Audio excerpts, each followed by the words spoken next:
2024 లేదా 25లో డిగ్రీ లేదా బీటెక్ చదివారా? సాఫ్ట్‌వేర్ జాబ్ కోసం ఎదురు చూస్తున్నారా? అయితే కోడ్ జ్ఞాన్ 100 డేస్ కోర్సులో చేరండి. జాబ్ సాధించండి.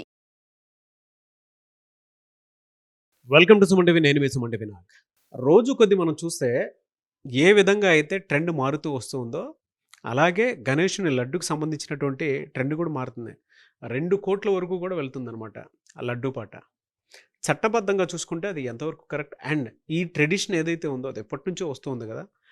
దీనికి సంబంధించినటువంటి వాటిల్లో అది అక్కడి వరకు వెళ్ళేంత వరకు ఏం జరుగుతుంది? చట్టాలు అసలు ఇటువంటి వాటికి ఏం చెప్తున్నాయి అనేటువంటిది ఈరోజు మనతో పాటు హైకోర్టు అడ్వకేట్ అలాగే రవీంద్రనాథ్ గారు ఉన్నారు. అది వారి మాటలోనే తెలుసుకుందాం. Hello sir. హాయ్ అండి నాగరాజ్ గారు. సార్, అంటే గణపతి అనంటే మనకి ఫస్ట్ మొదటగా గుర్తొచ్చేది లడ్డు.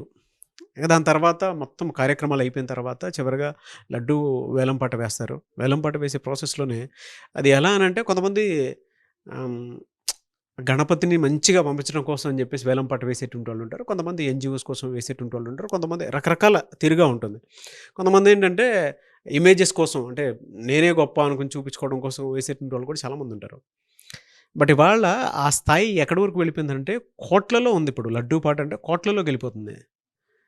అది అది బెనిఫిట్ ఎక్కడికి, ఎందుకు వెళ్తుంది, ఎవరికి వెళ్తుంది, లేదా దానిని ఆసరాగా తీసుకొని అదర్ థింగ్స్ కోసం ఏమైనా యూజ్ చేస్తున్నారా అనేటువంటి దాని మీద కూడా రకరకాల స్పెక్యులేషన్స్ అయితే ఉన్నాయి. చట్టాలు అసలు అటువంటి వాటికి ఏం చెప్తున్నాయి? లడ్డూ పాట అనేది చట్టబద్ధంగా ఎంతవరకు కరెక్ట్ అంటారు అసలు? గణపతి బప్పా మోరియా, ఆదా లడ్డు ఖాలియా, ఇది ఒక నినాదం. గణపతి నవరాత్రోత్సవాల్లో ప్రతి చోట ఎక్కడైతే గణేష్ మండపాల దగ్గర, అదేవిధంగా గణేషుని యొక్క నిమజ్జనం జరిగే ప్రదేశాల్లో కూడా ఈ యొక్క నినాదం బాగా వినిపిస్తుంటుంది. గణపతి బప్పా మోరియా, ఆదా లడ్డు ఖాలియా. గణపతి బప్పా మోరియా అంటే అందరికీ తెలుసు. గణపతి ఇది మరాఠా ప్రాంతంలో ఉన్నటువంటి ఒక జనబాహుల్యం ఉన్నటువంటి ఒక వర్డ్ ఇది. యాక్చువల్గా గణపతి అంటే గణపతి, బప్ప అంటే తండ్రి, గణపతి తండ్రి. మోరియా అంటే చాలామంది తెలియజేసేటంటే మోరియా అన్నటువంటి ఒక వ్యక్తి ఈ 14th సెంచరీలో ఆయన ఒక గురువు గారు అనమాట. గణపతిని బాగా జనబాహుల్యంలోకి తీసుకెళ్ళినటువంటి ఒక పెద్ద గురువు గారు, ఆచార్యుడు అని చెప్పుకోవచ్చు మనం. ముఖ్యంగా పూణే, అదేవిధంగా చింతామణి ఆ ప్రాంతాల్లో బాగా జనబాహుల్యం తీసుకెళ్ళినటువంటి ఒక గురువుగారు. సో గణపతిని తీసుకొచ్చిన వ్యక్తి కాబట్టి గణపతి యొక్క శిష్యుడు, గణపతి గారిని బాగా పూజింపజేసినటువంటి ఒక గురువుగారు కాబట్టి గణపతి బప్పా మోరియా అని పిలుస్తారు. ఇది కాస్త పక్కన పెడదాం. ఇక రెండో వర్డ్ మీరు మాట్లాడిన పాయింట్కి వద్దాం. ఆదా లడ్డు ఖాలియా. మేము ఆదా లడ్డు తిన్నాము. ఓ గణపతి బప్పా మోరియా, ఆదా లడ్డు ఖాలియా. ఆదా లడ్డు ఖాలియా అంటే లడ్డూని మేము తింటున్నాం. అక్కడ వరకు బాగానే ఉంది. కానీ మీరు చెప్పినట్టుగా గడిచిన కొన్ని దశాబ్దాలుగా ఈ లడ్డూని, అంటే నవరాత్రి ఉత్సవాల్లో ఏదైతే గణపతి చేతిలో ఒక లడ్డూని ఏదైతే పెడుతున్నారో ఆ లడ్డూని వేలంపాటలో ఒక రేటు కొనుక్కోవడం అనేది ఒక ఆనవాయితీగా, ఒక సంప్రదాయంగా వస్తుంది. అసలు మీరు అడిగినటువంటి విషయం ఏంటంటే చట్ట ప్రకారంగా అలా వేలంపాట వేయవచ్చా, వేయకూడదా, వేస్తే విధి విధానాలు ఏమిటి అన్నది ఈ వీడియోలో మనం తెలుసుకుందాం నాగరాజ్ గారు. ముఖ్యంగా లడ్డూ పాటను వేలం వేయవచ్చా? 100% చట్ట ప్రకారంగా, న్యాయ ప్రకారంగా, మనకున్నటువంటి చట్టాల ప్రకారంగా వేలం పాట వేయవచ్చు. ఇది క్లియర్గా ఉంది. ఏ పద్ధతి ప్రకారం వేయవచ్చు అంటే మనకి 1987 Andhra Pradesh Hindu religious and institutions charitable act అని ఒక చట్టం ఉంది. ఆ చట్టం ప్రకారం వీటిని డొనేషన్ కింద వేస్తారు. అంటే డొనేషన్ కింద అంటే చేతిలో ఉన్నటువంటి లడ్డూని ఆ లడ్డూ యొక్క దానికి లడ్డుకు ధర నిర్ణయించట్లేదు. ఇది కేవలం దాని ఒక సంప్రదాయం, ఒక కస్టమ్స్, ఒక ఆచారంగా, ఒక సెంటిమెంటల్గా, ఒక రిలీజియస్ కస్టమ్స్గా మనం తీసుకొని దాన్ని ఒక పద్ధతిగా దాన్ని చేసుకునే అవకాశం కూడా మనకి ఈ ఎండోమెంట్ యాక్ట్ 1987 ప్రకారం కూడా ఇట్లాంటి డొనేషన్ తీసుకోవచ్చు. డొనేషన్ తీసుకునే అధికారం అయితే ఆ యొక్క దీనికి ఉంది. మీరు ముఖ్యంగా మన హైదరాబాద్ లాంటి సిటీలని, ముంబై లాంటి ప్రధాన నగరాల్లో కూడా కొన్ని మండపాలకి పాన్ కార్డు కూడా ఉంది. కొన్ని మండపాలకి రిజిస్ట్రేషన్ చేసిన సర్టిఫికేట్స్ కూడా ఉన్నాయి. ఇన్కమ్ ట్యాక్స్ నుంచి, కమర్షియల్ ట్యాక్స్ నుంచి కూడా income tax certificates, pan card కూడా ఉన్నటువంటి కొన్ని మండపాలు కూడా ఉన్నాయి. అవునండి, కొన్ని మండపాలకి ఇప్పుడు మీరు బాలాపూర్ ఉంది, బాలాపూర్ యొక్క మండపానికి బహుశా నాకు తెలిసినంత మేరకు దానికి పాన్ కార్డు కూడా ఉండొచ్చు. అదేవిధంగా ఖైరతాబాద్లో మన అత్యంత ఎత్తైన వినాయకుడిని ఏదైతే పెడుతున్నారో అక్కడ కూడా పాన్ కార్డు ఉంటుంది. చాలా ప్రాంతాల్లో కూడా, ముంబైలో కూడా వాటికి పాన్ కార్డ్స్ కూడా ఉంటాయి.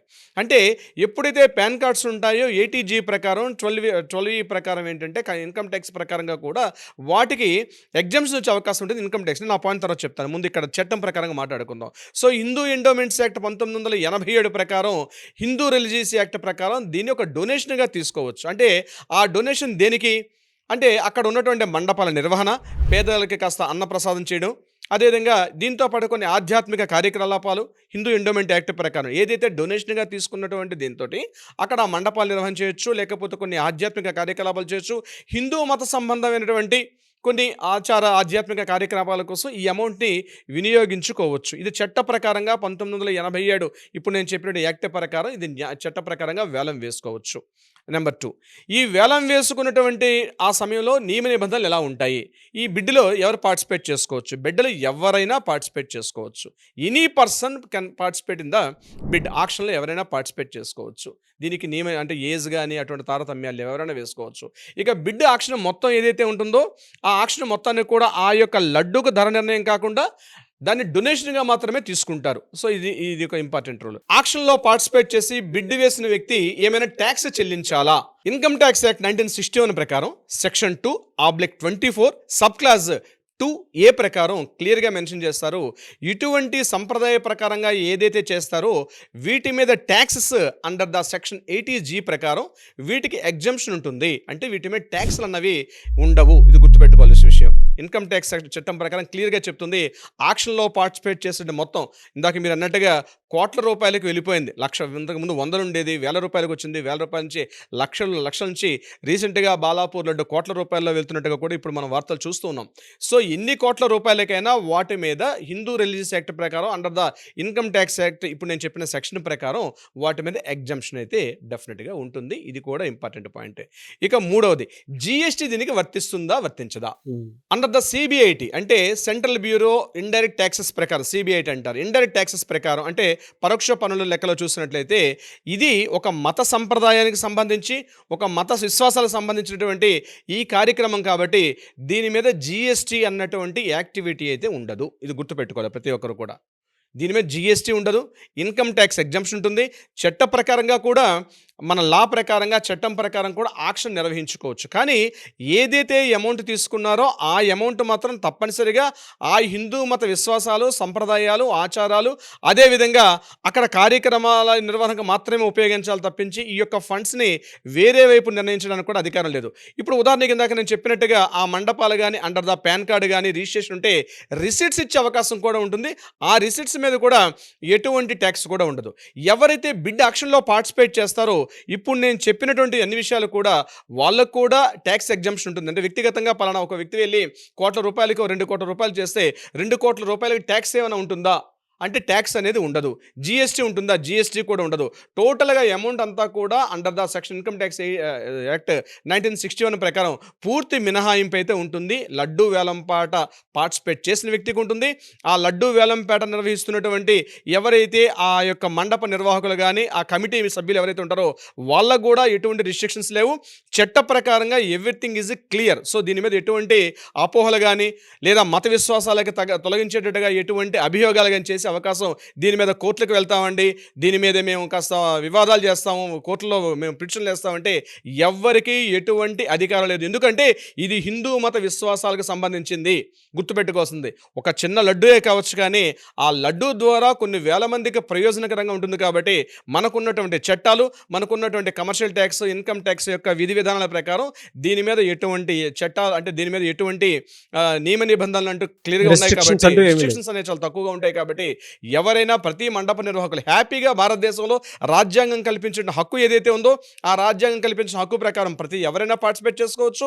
దీని మీద హ్యాపీగా ప్రతి మండప నిర్వాహకులు ఈ 9 రోజుల పాటు గణపతిని ఎలా అయితే ఆరాధిస్తారో ఆ నిమజ్జనం చేసుకున్న ప్రక్రియలో నినాదాలతో పాటు ఎవరైతే వ్యక్తి ఆ లడ్డూని తీసుకున్నారో అతను తన సొంతానికి వాడుకోలేటువంటి నియమాలు లేవు. సో ఆక్షన్ పార్టిసిపేట్ చేశారు కాబట్టి తన సొంత కుటుంబానికి వాడుకోలేదు, అది అతని ఇష్టం.